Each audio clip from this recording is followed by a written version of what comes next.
on the Divine Lord for peace and prosperity of the whole mankind. Let us offer our salutations to Sri Ramakrishna, the embodiment of all religions, the Supreme God Incarnate. Let us pray to Him to lead us from the unreal to the real, to lead us from the darkness of ignorance to the light of knowledge, to lead us from death to immortality.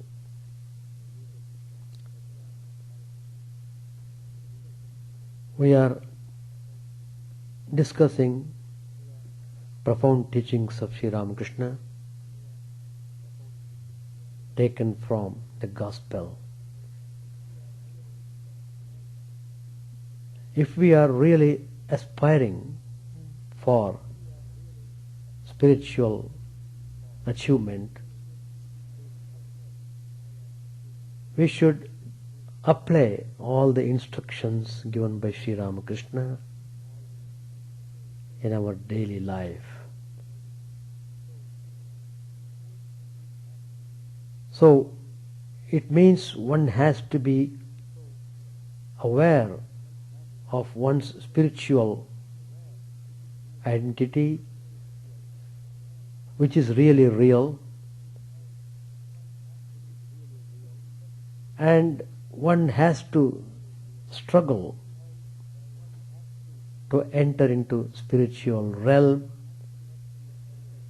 if the person is really seeking peace and happiness in the world.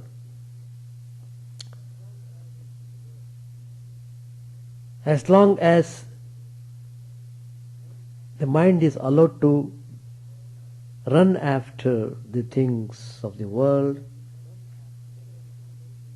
as long as the mind is allowed to enjoy the transitory pleasures of this world, one cannot expect real peace.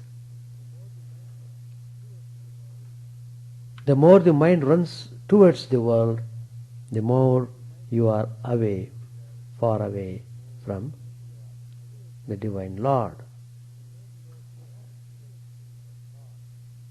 So Sri Ramakrishna instructs very clearly that we should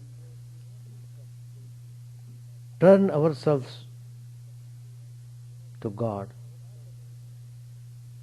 We must start our journey in the spiritual way, and everything about life becomes adjusted.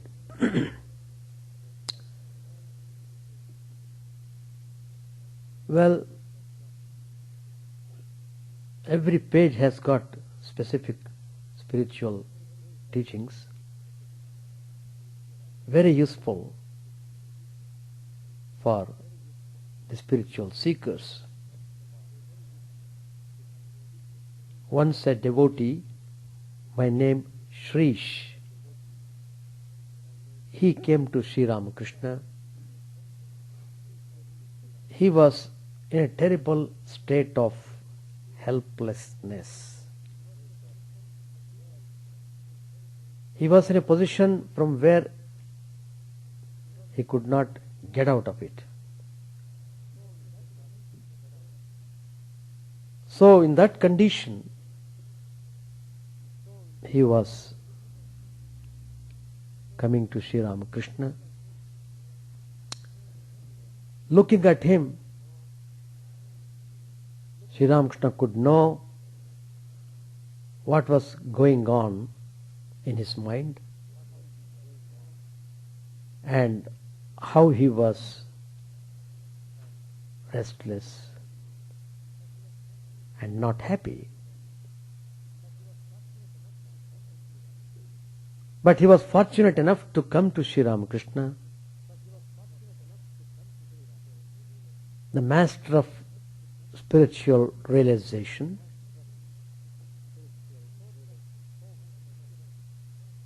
the source of hope and assurance.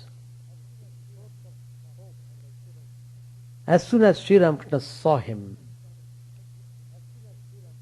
he could understand everything about that person. And Sri Ramakrishna gives spiritual instruction how he should conduct himself hereafter. So Sri Ramakrishna tells in the Gospel, surrender everything at the feet of God.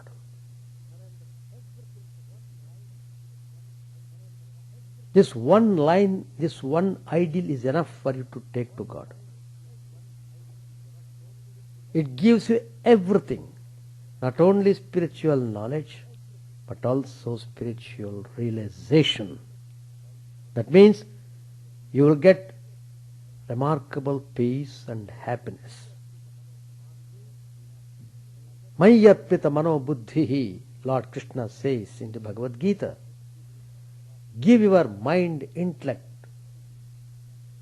Offer it to me. I take care of you. That means you have to become selfless. You have to learn the art of offering. It is very important in the spiritual life.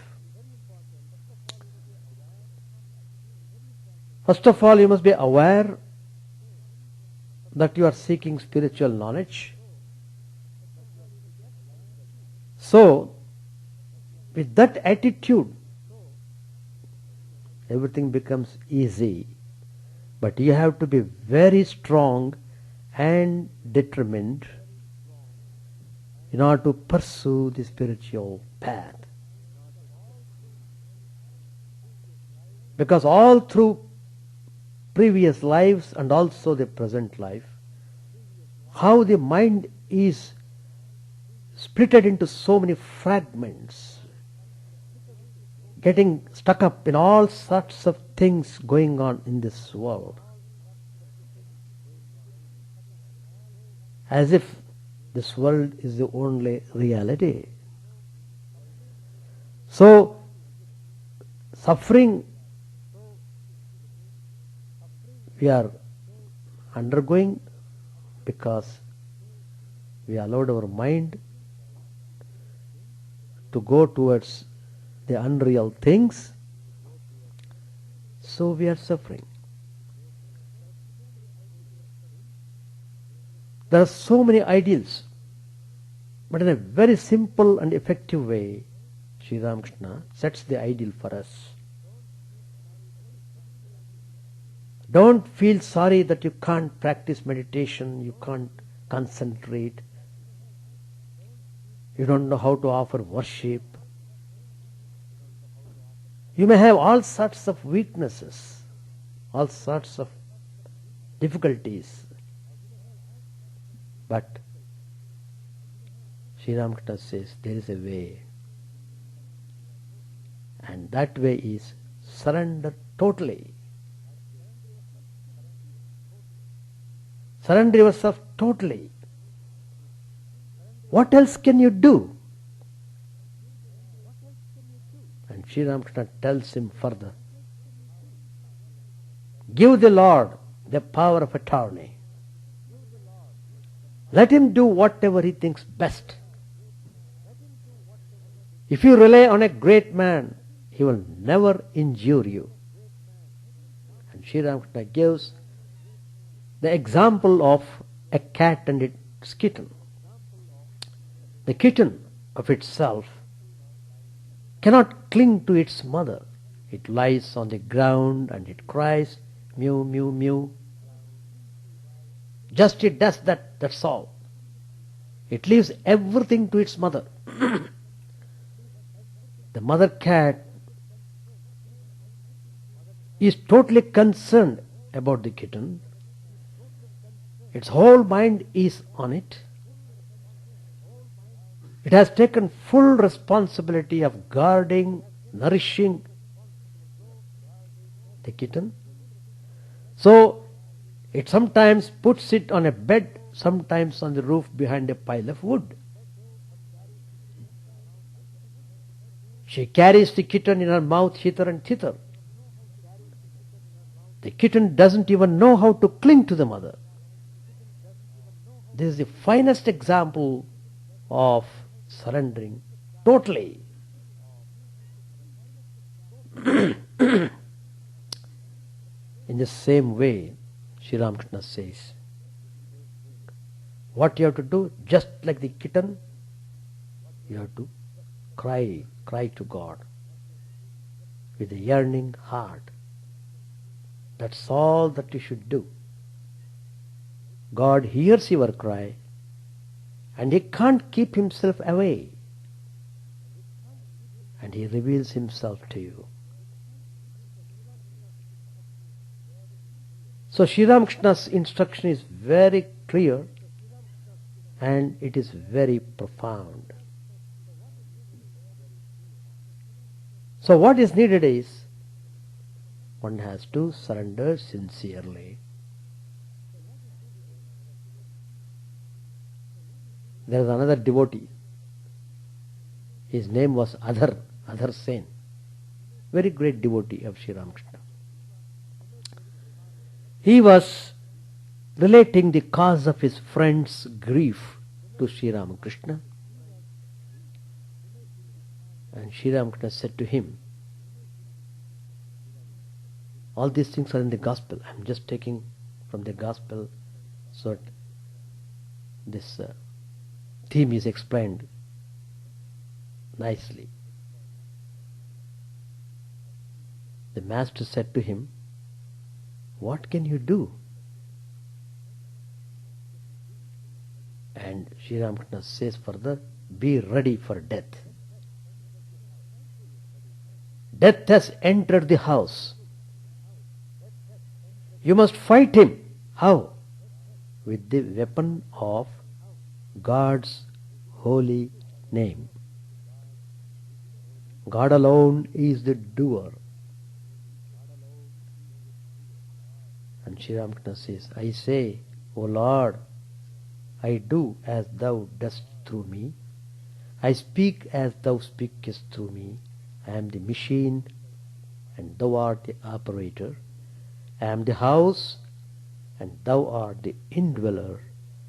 I am the engine and thou art the engineer. Give your power of attorney to God. Here also Sri Ramakrishna tells in the Gospel. One doesn't come to grief through letting a good man assume one's responsibilities. Let his will be done. A power of attorney is a legal document by which a principal delegates his or her powers to an agent to get a work done by the agent on the principal's behalf. The principal chooses the agent and with the latter's consent executes the power. The agent's prerogative to utilize the delegated power is limited to the extent of the delegation of power in the document. Now let us see how the spiritual power of attorney works. There is a famous incident of Girish Chandra Ghosh, one of the great disciples of Sri Ramakrishna, delegating power to Sri Ramakrishna. It is an instance of delegation of power in the realm of spirituality. Girish was also in a state of utter helplessness. He was totally disgusted about his own personality. He could not believe himself how he would behave, how his mind would react. He could not rely upon himself totally. When he was in that tremendous wretched state, Sri Ramakrishna assures him, well, this is the time for you to give your power of attorney. I take care of that. Don't worry. So, the story goes, Girish Chandra Ghosh surrendered himself completely to the master. He asked him for instruction as to what he should do from then on. Sri Ramakrishna said, do just what you're doing now. Hold on to God with one hand and to the world with the other. Think of God at least in the morning and evening. This sounded simple to Girish. But then he recalled that his life was so irregular that it would be hard for him to remember God at those stated hours. So he kept quiet. Sri Ramakrishna could read his mind and said, well, if you can't do that, then remember God before you eat and before you sleep. But Girish was reluctant to promise anything to Sri Ramakrishna. He knew that with his instinctive resistance to self-discipline and rules, he might not be able to keep even this simple observance. Then Sri Ramakrishna went into an ecstatic mood and said to him, so you are unwilling to agree even to this? All right. Give me your power of attorney. See, Sri Ramakrishna was tremendously gracious. This is a glaring example of the compassionate heart of Sri Ramakrishna, how he was showing his grace and blessings to Girish Chandra Ghosh. He knew Girish Chandra Ghosh was in a very wretched state. There cannot be a person wretched than him. It only showed that even the most wretched person on this earth can come to God. He is not barred from approaching God. God loves him also.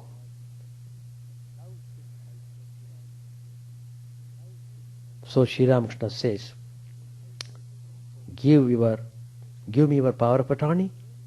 Henceforth I will take full responsibility for you. You won't have to do anything at all. In the first place, unlike in the case of a legal power of attorney, here the agent demanded the power. And in the second place, instead of God delegating power to a devotee, here the devotee delegated power to God. Is it for nothing that Swamiji's father warned him not to be surprised at any incident in the world? Anything is possible. Lord Krishna says in the Bhagavad Gita, the same idea has been given very nicely. Those persons who think of nothing else and worship me through meditation, the accession to and the maintenance of the welfare of such ever devout persons, I look after them. Yogakshemam vahamyaham. I take full responsibility of those people who have put faith in me, who have totally surrendered their hearts to me. The devotee who can delegate all his powers to the Lord in a bid to surrender himself at his lotus feet is of course taken care of by him. Girish Ghosh realized it many, many days later. The master not only advised Girish to give him the power of attorney, but he also taught him the basics of that mood. It has been stated in the Great Master. There's a book, Sri Ramakrishna, the Great Master, that one day in the course of some conversation, Girish said to the Master, I will do it in respect of a trifling matter. The Master said disapprovingly, look here, why do you say like that? I will do it. Why do you say like that? Suppose you can't do it, what then? You should say, I will do it if God wills so. I will do it if God wills so. So, how Sri Ramakrishna is training him in the spiritual path. It's remarkable. Then Girish felt, this is quite right. I completely placed on God all my responsibilities and He has accepted it. I can do a thing only if He thinks it proper and good for me and allows me to do it. So, he later said, did I know then that so much lay hidden in this simple act of giving the power of attorney? Well, there's another point which we should understand when we are discussing this subject. Delegated suffering. How does God digest the fate of His devotees? Does He also not suffer on our behalf? The answer seems to be in the affirmative. If we accept others' debt, we have to pay for it. What is peculiar about it? The actual question is, why should one take up others' debt? As one is bound by the succession acts to shoulder the debts, in a similar way, God is duty bound to see that His creation does not suffer due to its inherent defects. Sri Ramakrishna assuringly asked, we are His children. If He does not look after us, then is it some neighbor's duty which they should do? Naturally, to perform His duty, God has to vicariously suffer for the devotees through implicit powers of attorney called surrender. There are instances of prophets or incarnations of God suffering vicariously for others. A concerned Sri Krishna tells, in all the three worlds there is nothing that is binding on me as duty. These are the words of Sri Krishna. Still, I am always engaged in work. He even invites everyone to dedicate all actions to Him. Mai sarvani karmani sanyasya. Dedicate all actions to me and then engage in duties. Engage yourself in duties. It is said, that's why the image of Mother Kali bent her neck one side to show Sri Ramakrishna that she also suffers the pain of cancer in his throat with him.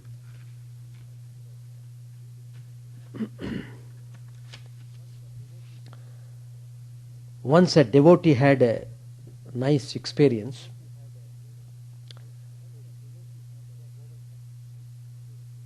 He was over drunk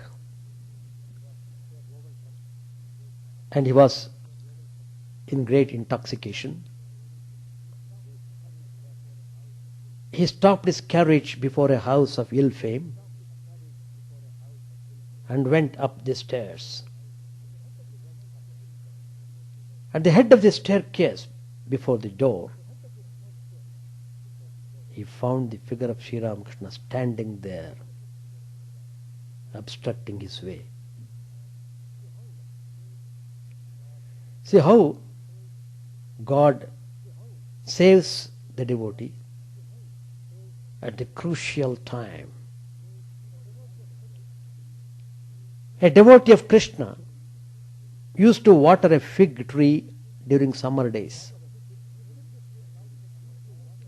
He religiously adopted this pious work because while enumerating his superiority, Sri Krishna says that he is the holy fig tree among all trees. Ashwatha sarva vrikshanam, says in the Bhagavad Gita, in Vibhuti Yoga. One night, he dreamt that he had met one of his creditors from whom he bought a cricket bat on credit. Before he could remember and pay for it, the creditor died. Now in his dream, the creditor demanded his dues. It was in a dream, so he could not decide what he could do. On the other hand, the creditor was in a hurry, so he brought out his knife, cut out an equal portion of the devotee's skin and went away. In great agony, the dreaming devotee sat up in his bed in a half-wake state and felt his back with his hand. It was there intact. The next morning, the devotee went as usual to perform his regular work of watering the fig tree. With shuddering horror, pale and eyes aghast, he gazed at the tree and burst out in tears. He saw that a portion equal to the size of a cricket bat had been cut off from the bark of the tree. He took our infirmities and bore our diseases, the Bible observes. Srimad Ramayana is a rare saga of such a suffering for Sri Ramchandra and others. By the time Sri Rama could reconcile himself to the loss of the kingdom and his father, he was confronted with the loss of his wife, Sita. When after a long story of untold sufferings, he recovered Sita and was installed on the throne, there arose a whisper of scandal among the subjects, and he had to banish Sita to the woods. Again, a second ordeal that he imposed on her took away Sita from physical existence. Finally, Sri Rama had to banish Lakshman, his dearest brother, who followed him like his shadow, when only a few days more of life on earth remained for them. Sri Rama's ordeals and sufferings could come to an end only after he committed the final sacrifice of his body in the waters of the river Saryu. That much is the limit of duty for a duty. Duty for a duty-free God. They suffer vicariously. There's another instance, Srimad Ramanuj, great exponent of Vishishtadvaita, qualified monism. He was warned by his teacher not to disclose the sacred mantra to others. If he did so, the Guru warned him, he would go to hell. Ramanuja inquired, what will be the fate of those who would hear it? They will be liberated, replied the teacher. After that, Ramanuja couldn't afford to spare a moment. He ran to the nearby temple at Goshtipura, climbed atop the temple gate and shouted the mantra to the assembled multitude. Later on, when the Guru took him to task, Ramanuja replied, what if an insignificant being like me goes to hell in exchange for so many people's liberation?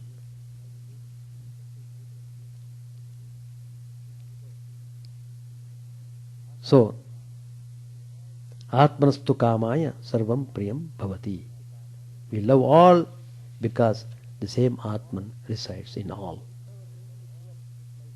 Buddha was ready to give up his life for a lamb. Acharya Shankar for a Kapalika. Though they embraced a whole life of vicarious suffering for no purpose of their own, they did not flinch from committing the supreme sacrifice.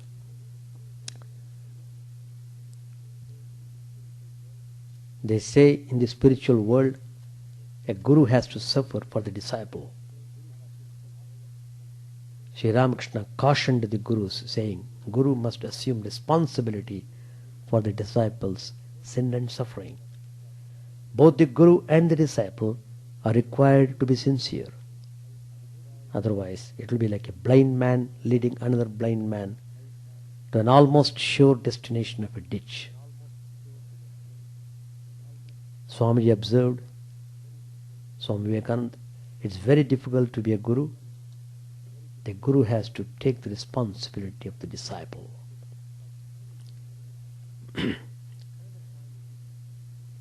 Another point with regards to this subject, suffering for ordinary people.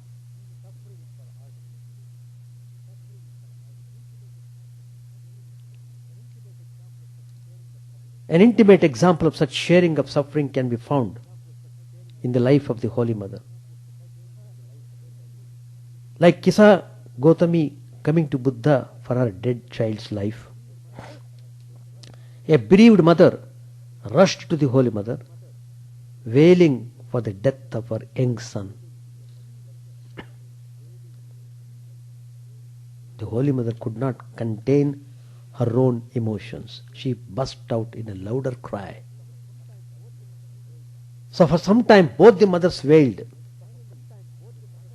When finally the mother of the dead son started consoling the sobbing Holy Mother, a person who came later on could not make out among the two ladies whose son had actually died.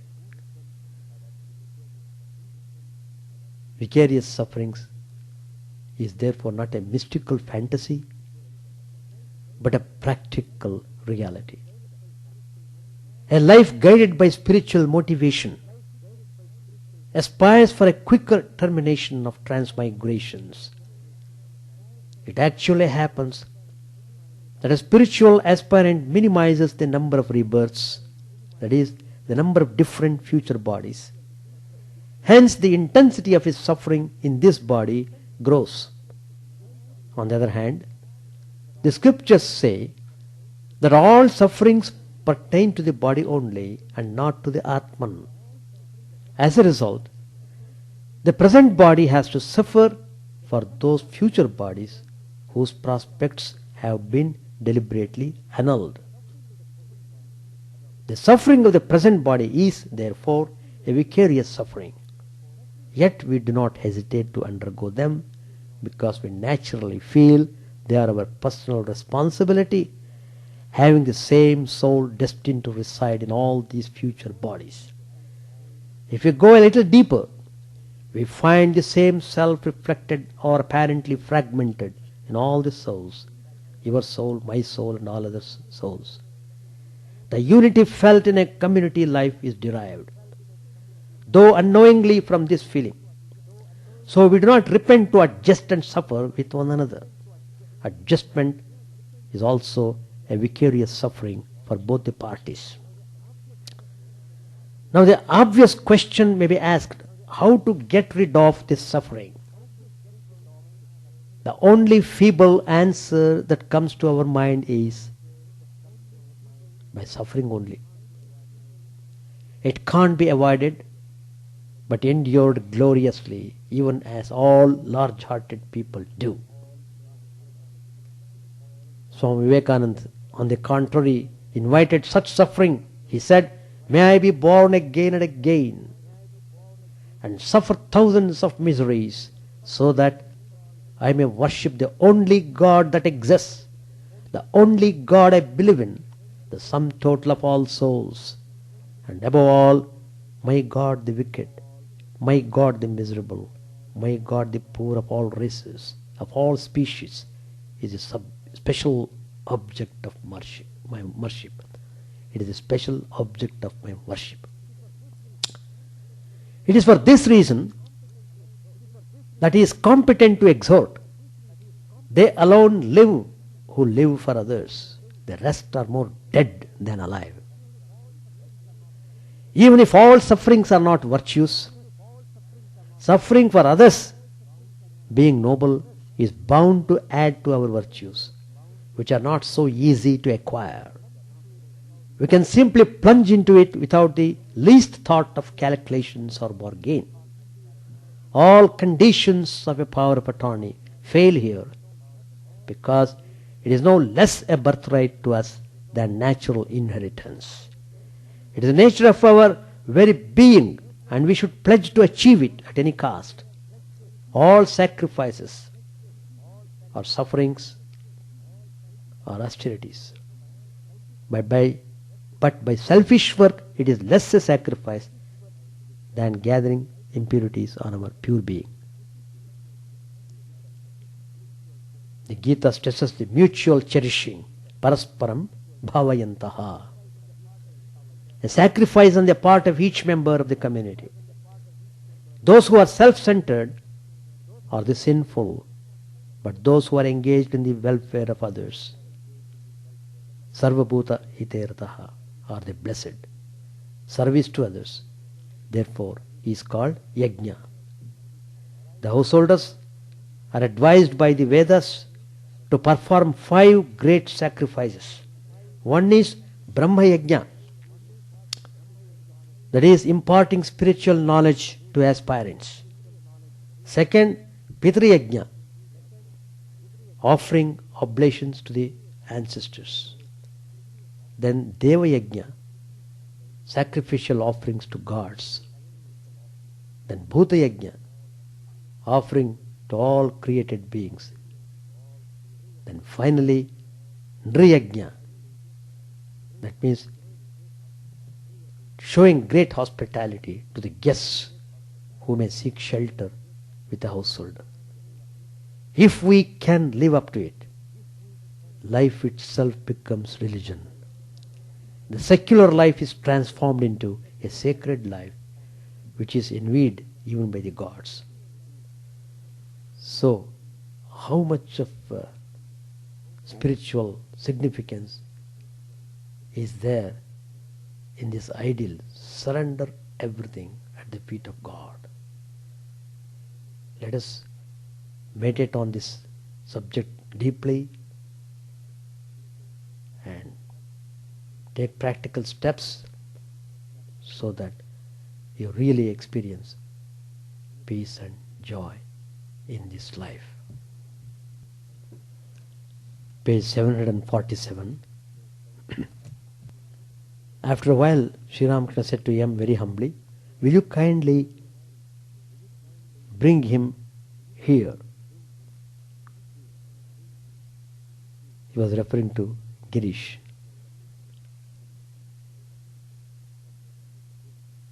No, he was referring to Purna. Master Maharshi said hesitatingly, "Yes, sir, I shall send for him this very moment." Master said eagerly, "In Purna, I have reached the post." Was Sri Ramakrishna hinting that Purna was perhaps the last devotee of his inner circle? Sri Ramakrishna then described to Girish, M, and the other devotees his own experience of Mahabhava. Master said to the devotees, "My joy after that experience was equal to the pain I suffered before it." Mahabhava is a divine ecstasy. It shakes the body and mind to their very foundation. It is like a huge elephant entering a small hut. The house shakes to its foundation. Perhaps it falls to pieces. The burning pain that one feels when one is separated from God is not an ordinary feeling. It is said that the fire of this anguish in Rupa and Sanatana, the two great disciples of Sri Chaitanya Mahaprabhu, scorched the leaves of the tree under which they sat. I was unconscious 3 days in that state. I couldn't move. I lay in one place. When I regained consciousness, the Brahmani was one of Sri Ramakrishna's spiritual teachers, took me out for a bath. But my skin couldn't bear the touch of her hand, so my body had to be covered with a heavy sheet. Only then could she hold me with her hand and lead me to the bathing place. The earth that had stuck to my body while I was lying on the ground had become baked. In that state I felt as if the plowshare were passing through my backbone. I cried out, "Oh, I am dying, I am dying." But afterwards I was filled with great joy. The devotees listened breathlessly to these experiences of the Master. Master said to Girish, "But it is not necessary for you to go so far. My experiences are for others to refer to.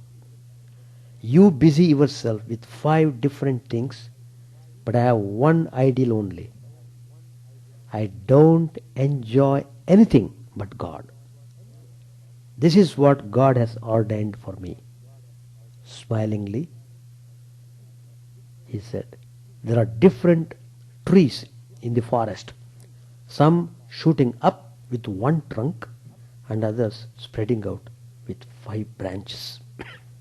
Yes, my experiences are for others to refer to, but you should live in the world in a spirit of detachment. You will no doubt have dirt on your body, but you must shake it off as a mudfish shakes off the mud. You may swim in the black ocean of the world, but your body should not be stained."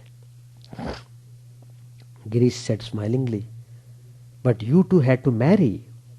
Laughter. Master said smilingly, "Marriage is necessary for the sake of samskara. According to Hindu religious law, marriage is one of the 10 samskaras, or the purificatory rites prescribed for the 3 higher castes, namely the Brahmin, Kshatriya and Vaishya. So marriage is necessary for the sake of samskara. But how could I lead a worldly life? So uncontrollable was my divine fervor that every time the sacred thread was put around my neck, it dropped off. Some believe that Shukdev also had to marry for the sake of samskara. They say he even had a daughter. All laugh. Lust and gold alone is the world. It makes one forget God. Let us stop here. Now your session. All questions are invited. You are welcome to ask questions. You are welcome to make comments. And but he remained a perfect devotee. That's all. He is not one of the monastic members. No. Yeah. Not much. Undoubtedly. Without a trace of doubt. All the happiness that you get in the world They are just cheap. Any more? Any questions? Do you have any question? No question at all. Very good. So, the easiest way which can be practiced by anybody without any condition has been given by Sri Ramakrishna. That is, surrender everything at the feet of God. Then you will be most happy person in this world. Have that ideal and follow the technique of how to surrender yourself totally. You have to fix the target, then you must work for it. But in and through everyday life, you must always be aware of your spiritual goal. You must never forget. Then only, even though you are engaged in secular type of activities, because of your constant remembering spiritual ideal, so the secular activity also gets transformed into spiritual practice. You want to ask something? No, that matter I referred to in my talk today. See, in order to give peace and in order to show the ideal to them, they suffer. In order to follow the natural law, they suffer. And but suffering, the great man suffering, they are burning out the debts. Somebody has to pay back the loan, you know. If A is not able to pay back, on his behalf B will pay the loan back. It's just like that. So God is suffering on account of the devotees.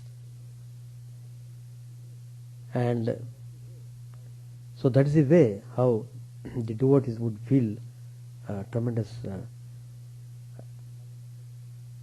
love and affection towards God. And mother, how much mother suffers for the sake of child. So the child should know how much mother is suffering for my sake. And it's all connected with yajna. That's what I dealt with, the subject, yajna. So it's just like that. In order to show, in order to sublimate your suffering. Suffering is there, but suffering has got many objectives. One suffering drives you more and more into the world. Another way of suffering, it opens your heart, and suffering paves the way for spiritual life. Otherwise you think unreal to be real. You want to be always playing with the toy. You have to realize one day it is just a toy. So suffering has got its objective. Suffering comes to give an awakening, to give a spiritual awakening. But many people don't understand the meaning. So what? That means suffering continues to come till they understand. That's all.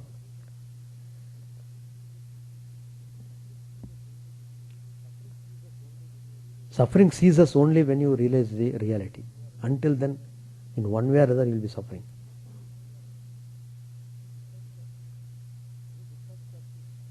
Any dissatisfaction is considered as suffering. So how many times we are dissatisfied every day for all petty things and things like that? And in order to get into real peace, we have to divert your mind from all such things. Anything?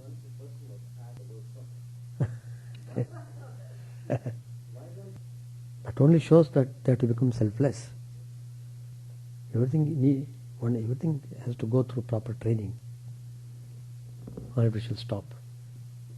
Chant the name of the Lord and His glory unceasingly, that the mirror of the heart may be wiped clean, and quench that mighty forest fire, worldly lust, raging furiously within. Own name streamed down in moonlight on the lotus heart, opening its cupped knowledge of thyself, O self, drowned deep in the waves of His bliss, tasting His nectar at every step, bathing in His name that bath for weary souls. Various are thy names, O Lord, in each and every name thy power resides. No time so set, no rites so needful for chanting of thy name. So vast is thy mercy, how huge then is my wretchedness, who find in this empty life and heart no devotion to thy name. O my mind, be humbler than a blade of grass. Be patient and forbearing like a tree. Take no honor to thyself, give honor to all. Chant unceasingly the name of the Lord. O Lord and soul of the universe, mine is no prayer for wealth or retinue. The playthings of lust or the toys of fame. As many times as I may be reborn, grant me, O Lord, a steadfast love for thee. A drowning man in this world's fearful ocean is thy servant, O sweet one. In thy mercy, consider him as dust beneath thy feet. How I long for the day when an instant's separation from thee, O Lord, will be as 1,000 years, when my heart burns away with its desire, and the world without thee is a heartless void. Prostrate at thy feet let me be, in unwavering devotion, neither imploring the embrace of thine arms, nor bewailing the withdrawal of thy presence, though it tears my soul asunder. O thou, who stillest the hearts of thy devotees, do with me what thou wilt, for thou art my heart's beloved, thou and thou alone. O Lord, lead us from the unreal to the real, lead us from darkness to light, and lead us from death to immortality. May all be free from dangers, may all realize what is good, may all be actuated by noble thoughts, may all rejoice everywhere. May all be happy, may all be free from disease, may all realize what is good, may none be subject to misery. May the wicked become virtuous, may the virtuous reign in tranquility, may the tranquil be free from bonds, may the freed make others free. May good betide all people, may the sovereign righteously rule the earth, may all beings ever attain what is good, may the worlds be prosperous and happy. May the clouds pour rain in time, may the earth be blessed with crops, may all countries be freed from calamity, may holy men live without fear. May the Lord, the destroyer of sins, the presiding deity of all sacred works, be satisfied, for he being pleased, the whole universe becomes pleased. He being satisfied, the whole universe feels satisfied.